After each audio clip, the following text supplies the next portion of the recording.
नमस्कार, स्वागत आहे तुमचं आपल्या चॅनलवर। आज आपण बनवणार आहोत एकदम मस्त खुसखुशीत असा जाळीदार मैसूर पाक।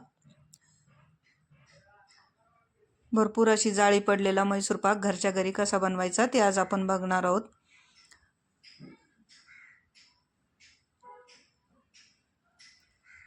आणि एकदम असा खुसखुशीत होतो हा मैसूर पाक या पद्धतीने केल्यावर।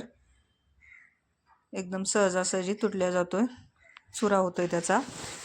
चला तर बघूया असा मैसूर पाक घरच्या घरी कसा बनवायचा। मैसूर पाक बनवण्यासाठी इथे 1 वाटी बेसन पीठ घेतले मी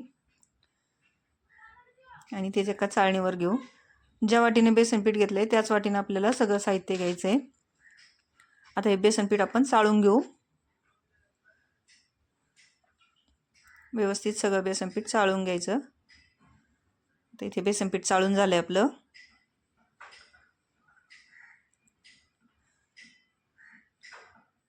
आता हे बाजूला ठेवू आणि त्याच वाटीने आपण 1 वाटी साखर घेणार आहोत। ज्या वाटीने 1 वाटी बेसन पीठ घेतले त्याच वाटीने 1 वाटी गच्च भरून साखर घेतली। त्या कढईमध्ये टाकून घेऊ आणि त्याच वाटीने अर्धी वाटी पाणी टाकून घेऊ त्याच्यामध्ये।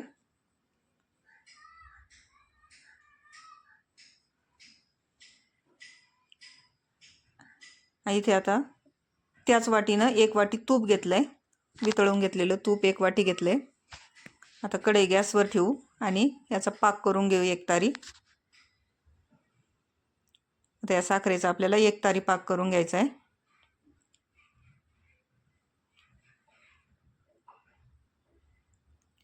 एकसारखी हलवत साखरेचा पाक करून घेऊ।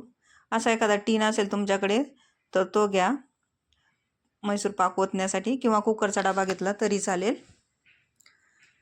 त्याला तूप वगैरे लावण्याची काहीच गरज नाही, कारण याच्यामध्ये भरपूर तूप असतं त्यामुळे ते निघतं सहज। आता इथे आपला एकतारी पाक होत आलाय। अजून 1 मिनिट याला शिजू देऊ। थोडासा कमी वाटतोय। आता झालेला आहे आपला पाक 1 मिनिटानंतर। याच्यामध्ये चाळून घेतलेलं बेसन पीठ टाकून घेऊ। एकतारी पाकामध्ये बेसन पीठ टाकून घ्यायचे आणि याला एकसारखं हलवत सगळ्या गाठी फोडत मिक्स करून घ्यायचे पाकासोबत। असं हलवत हलवत गाठी फोडून घ्यायच्या। पटकन फुटतात त्या, खूप जास्त त्रास होत नाही। एकसारखं हलवलं की आपोआप गाठी मोडल्या जातात त्याच्या।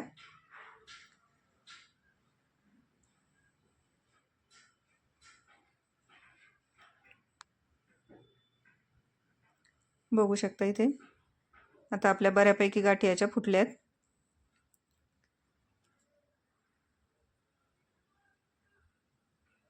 आणखी 1 मिनिटभर याला असंच हलवत शिजवून घेऊ। आणि पीठ साखरेमध्ये टाकलं की आपण जे तूप घेतलंय ते पण दुसऱ्या गॅसवर, कमी गॅसवर गरम करायला ठेवायचं।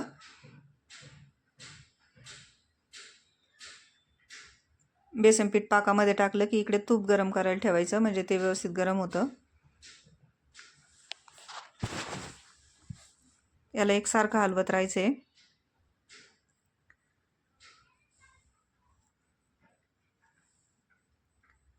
तर 2 मिनिटानंतर छान मिक्स झालं आपलं पाक, बेसन पीठ, गाठी पण फुटल्यात आणि तूप पण गरम झालं आपलं। आता यातलं थोडं थोडं तूप याच्यामध्ये टाकायचं आणि मिक्स करत राहायचं। थोडं तूप टाकायचं, मिक्स करायचं आणि तूप आटलं की परत थोडंसं तूप टाकायचं।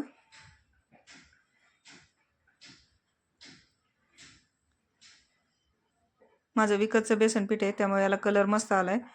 तुमच्या जर बेसन पिठाला कलर कमी असेल तर थोडासा पिवळा कलर टाकला खाण्याचा तरी चालेल।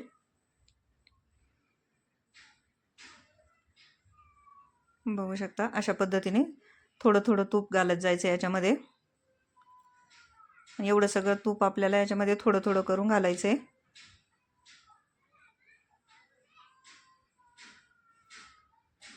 जसं जसं तूप घातलं जातं तसं तसं पाकाला आपल्या जाळी पडते आणि मैसूर पाक मस्त खुसखुशीत होत चालतो। आणखी थोडं तूप घालून घेऊ। एकसारखं हलवायचे पण याला।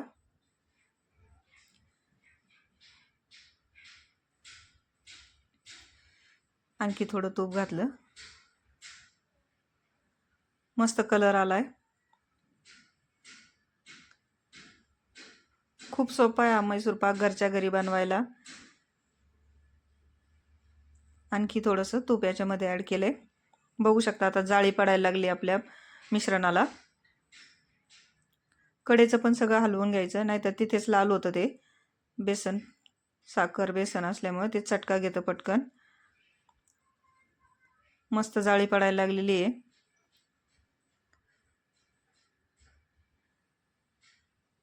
आता राहिलेलं असंच तूप थोडं थोडं करून घालून घेऊ याच्यामध्ये आणि असंच मिक्स करायचं याला.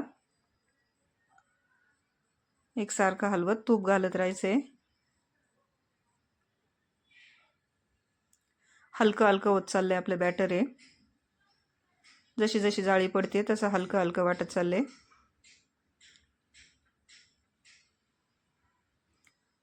बघू शकता आता जाळी आणखी वाढत चालली याच्यामधली.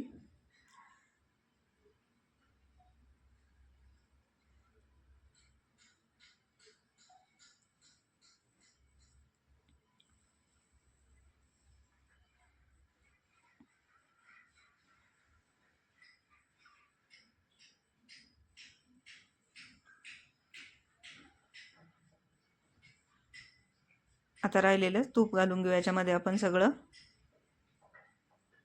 तूप थोडं थोडं करूनच घालायचं, एकदम घालायचं नाही तूप, नाही तर जाळी व्यवस्थित पडत नाही आपल्या मैसूर पाकाला. तर राहिलेलं सगळं तूप याच्यामध्ये ॲड केलं आणि याला एकसारखं हलवत राहू.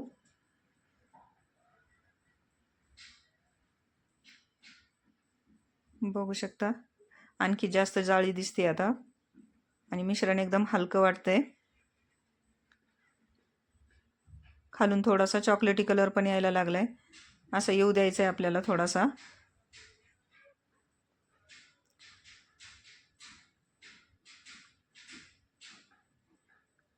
असं एकसारखं याला आणखी 2 मिनिट हलवून घ्यायचं.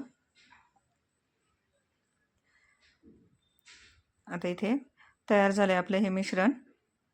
जाळी पण एकदम मस्त पडली आहे.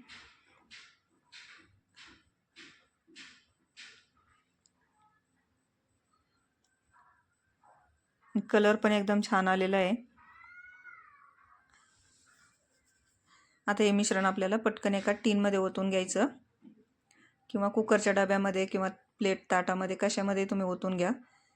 त्याला तूप वगैरे लावण्याची अजिबात गरज नाही, कारण याच्यामध्ये भरपूर तूप असतं, त्यामुळे ते निघतं सहज. आता इथे मिश्रण ओतून घेतलंय आपण एका केक टीनमध्ये.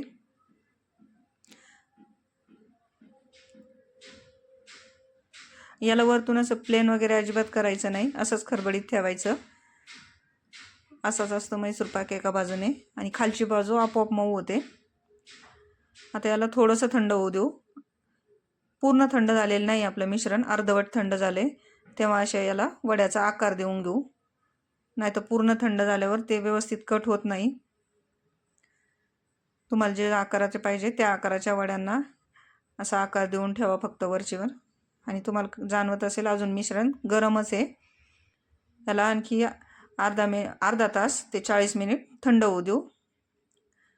40 मिनिटानंतर पूर्ण थंड झालं आपलं मिश्रण. आता एका ताटावर काढून घेऊ. एकदम सहज निघतं मिश्रण आहे. तर इथे तयार झाला आपला मस्त असा जाळीदार मैसूर पाक. अगोदर जर कट दिले नाही ना तर आता ते इतकं ठिसूळ झालेलं असतो, व्यवस्थित होत नाही त्याच्या वड्या. सुरीनं तर होतच नाही मला, हाताने तरी छान होतात मग असे कट देऊन ठेवल्यावर. सुरीनं वाकडे तिकडे होतात. बघू शकता तुम्ही, तर ठिसूळ असतो ना तो, तर असं सहजासहजी चौकोनी होत नाही. त्यामुळं हाताने अशा पटपट होतात आकार देऊन ठेवलेला असला की. एकदम मस्त असा जाळीदार आपला मैसूर पाक इथे तयार झालाय. बघू शकता जाळी पडली आहे. मस्त असा बाहेर विकत मिळतो तसाच मैसूर पाक लागतो हा खायला, एकदम टेस्टी आणि घरच्या साहित्यात होणारा हा मैसूर पाक. तुम्ही पण या पद्धतीने मैसूर पाक घरच्या घरी एकदा नक्की करून बघा आणि खुसखुशीत एवढा झाला बघू शकता. हातावर असा चोळा की लगेच